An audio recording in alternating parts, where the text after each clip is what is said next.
So it's like a reflecting time for me to be like, wow, I did this. And to receive my first Grammy from my idol, which was Whitney Houston. Like, this is the moment when she presented me. Do you see my face? Yo, I have to say, like, oh, it's nothing like winning a Grammy as a musician, but to receive it from Whitney Houston herself, baby, that was like, you have no idea. Like, I used to sit in my mother's hallway in the Forum because that's where you get the best sound. If you want to sing some of that, get in the acoustics, okay? And I Will Always Love You would play, and I would create a harmony note on top of it, you know? And my mom would be like, is that the record playing? And it was just me creating it was my way of creating my duet with my idol. And then to get to the Grammys, to receive my first Grammy from her as well. And it is also, I want to say maybe the 11th year anniversary of Whitney Houston's passing as well, which is, you know, very dear to us all. And we miss her and her presence. And then to sing at the Grammys in honor of her legacy in her death was such a moment for me, because it's like, I remember being that young little girl singing her songs as a kid, dreaming of being in that space. So to have to take the stage at the Grammys and sing in her absence and in her honor, in her memory, that whole moment, like, that moment took me out, you know? So when I think of the Grammys, it's dear to a lot of us. It's like hits in a lot of different ways. So right now I'm reflecting through them all. And although, you know, Whitney has passed on, but her legacy is still so present, and she still inspires me to this day and so many others. And we want to just honor her legacy, because she was definitely, and still is, the queen of the Grammys. I'm a musician, I'm a singer, right? So I've noticed that in the music form, like we all have like a signature riff. You ever notice when you listen to your favorite artist? So like mine is, whoa, I don't care what record it is, I'm gonna give you a whoa. And Whitney, shoo, does she not do that? Not shoo, but shoo, you gotta shoot, shoot, shoot. That's her signature. Both of us performed for Whitney Houston back in what, 2006? Yes. What do you remember about that night? Well, what I remember is that I sang before you in the same night, and I thought, why did they put me on stage in front of Whitney Houston and Jennifer Hudson? That's what I remember. You're too sweet. You know, that was my first time meeting Whitney. Me too. I think it was the only time that I met her, but she was so lovely. And I think it was one of those things, I was always meant to sing that night, but I think Whitney was a last-minute addition to the audience. So Clive, of course, changed the set of the show, and so I quickly had to sing, which became my husband's, he became my husband, so he was on stage with me then, even. So, wow. But you sang as well that night, right? Yes.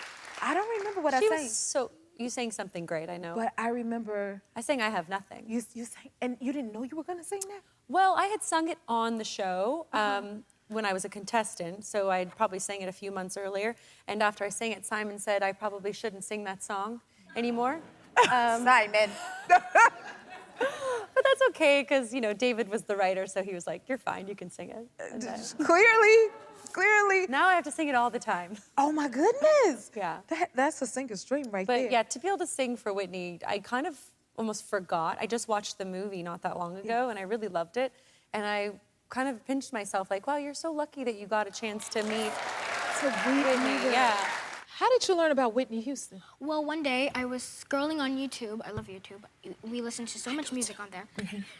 And I saw this girl, and she was singing a song, and Whitney Houston comes up, and I'm like, okay. And I talked to my mom, and now I'm here. And now you're here. Yes, and I'm actually going to be singing on October 19th at the Apollo Theater. You are? Yes. Oh my God, I know you're going to do really well. Thank you so much for being here. You are so amazing. Isn't she awesome, guys? Thank you. Thank you. What is your favorite Whitney Houston song outside of I'm Every Woman?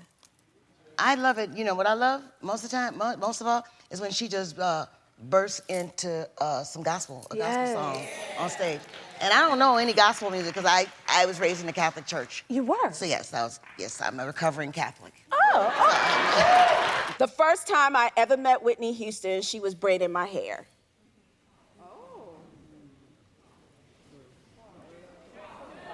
True? I believe any of that with you. That's true. Whitney Houston braided your hair? That's true.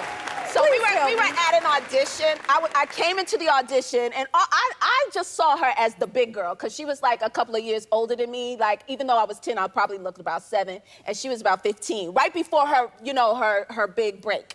And so I walked into the audition. She was like, come in, sit next to me. That sit sound down. like I want to her braid energy. your hair. Come here, let me braid your hair. You're so pretty. Let me braid your hair, let me braid your hair. So she was braiding my hair, and I was like, why does the big girl want to braid my hair? Anybody who know me know I love some Whitney Houston. You do. Okay, we love Whitney, right? We all do, right? Yeah, we all do. We all do. And you played Bobby Brown do. in the movie I Want to Dance with Somebody. I do. Tell us, first of all, congratulations. Thank you so and much. tell us about that.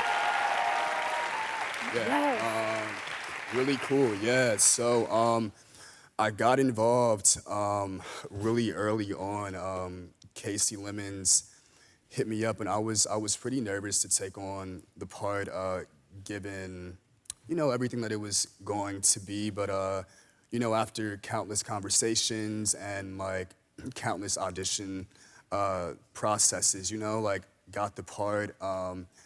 And yeah, I mean, the entire experience was something that I'll never forget, you know, really special to be working with Naomi Aki, who absolutely kills it as Whitney Houston. I'm so excited for people to see her. And, you know, I was just there in support of her. You know, I think a lot of people think of Bobby Brown when they think of Whitney Houston, you know, as they do, but this is her actual life story. So it was very special, very nuanced. We wanted to show the real moments in her life with her and outside of Bobby. So I think with the conversations that were had, with the writing, with the directing, and just with like the collaboration, I think we really created something beautiful that will be nostalgic and well-respected and euphoric. I mean, it's a beautiful film, so I'm excited for Congratulations.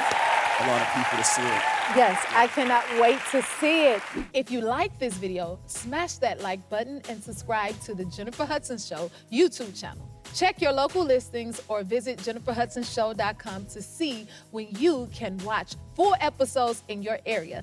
And don't forget to sign up for the newsletter.